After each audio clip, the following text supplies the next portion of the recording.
Problémy v košickej električkovej doprave pretrvávajú. Len v januári vypadli desiatky spojov. Dopravný podnik ako dôvody uvádza poruchy či nedostatok prevádzky schopných vozidiel. Problémy majú aj autobusy.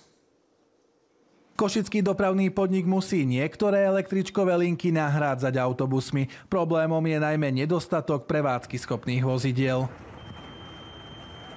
Dôvodom meškania, respektíve výpadkov, je zvýšená poruchovosť električiek, prípadne dopravné nehody. Odrieknutie električkových spojov sa snažíme minimalizovať použitím autobusových záloh. Niekedy vypadnú, no samozrejme, ale my sme zvyknutí, príde náhradný autobus. Niekedy tie spoje nie sú úplne spoľahlivé, ako čo porovnám so zahraničím, že fakt tam, hoci kedy chcem aj prestúpiť z jedného miesta na druhý, tak minútku, dve maximálne čakám, tu je to niekedy možno aj 20 minút. Dopravný podnik tvrdí, že poruchovosť vozidiel rastie najmä v čase, keď sa viackrát mení počasie, respektíve poveternostné podmienky. Najčastejšie evidujú mechanické poruchy vozidiel. Poruchy elektronického charakteru sú zriedkavé, ale opakujúce sa vo väčšine vozidiel, väčšinou teda vplyvom veku a opotrebovania súčiastok. Údržbu vozidiel a tým pádom aj ich nasadenie do výpravy komplikuje aj aktuálne prebiehajúca rekonštrukcia električkového depa. Tá už mala byť hotová, práce meškajú viac ako rok. Po spustení prevádzky novej haly údržby očakávajú zlepšenie situácie.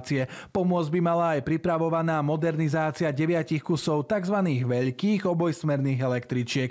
No a dopravný podnik chce obstarávať aj nové jednosmerné električky. Veríme, že vďaka všetkým týmto krokom sa podarí situáciu v rámci električkovej dopravy v Košiciach stabilizovať a zatraktívniť ju tak pre všetkých našich cestujúcich. Problémy v košickej električkovej doprave spôsobuje okrem porúch vozidiel aj nedostatok vodičov. Ondrej Behún, Slovenská televízia.